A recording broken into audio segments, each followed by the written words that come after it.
पुणे जिल्ह्यातील बारामतीत सकाळच्या सुमारास सरावासाठी उड्डाण केलेले एक प्रशिक्षण विमान अचानक कोसळल्याने परिसरात एकच खळबळ उडाली.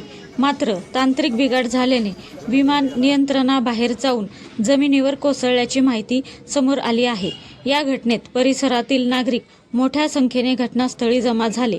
घटनेची माहिती मिळताच स्थानिक प्रशासन, अग्निशमक दल आणि पोलीस तातडीने घटनास्थळी दाखल झाले. घटनेनंतर परिसरात सुरक्षा व्यवस्था कडक करण्यात आली असून अपघाताचे नेमके कारण शोधण्यासाठी चौकशी सुरू करण्यात आली आहे. प्राथमिक माहितीनुसार हे विमान प्रशिक्षणासाठी वापरले जात असल्याचे सांगितले जात आहे. या दुर्घटनेमुळे बारामतीत परिसरातील नागरिकांना काही दिवसांपूर्वी घडलेल्या दुर्दैवी घटनेची पुन्हा आठवण झाली आहे. या परिसरात झालेल्या विमान दुर्घटनेत महाराष्ट्राचे उपमुख्यमंत्री स्वर्गीय अजित पवार यांचा दुर्दैवी मृत्यू झाला होता. या घटनेने संपूर्ण बारामती हादरली होती. आज झालेल्या अपघातामुळे नागरिकांच्या मनात त्या घटनेच्या आठवणी पुन्हा ताज्या झाल्या आहेत.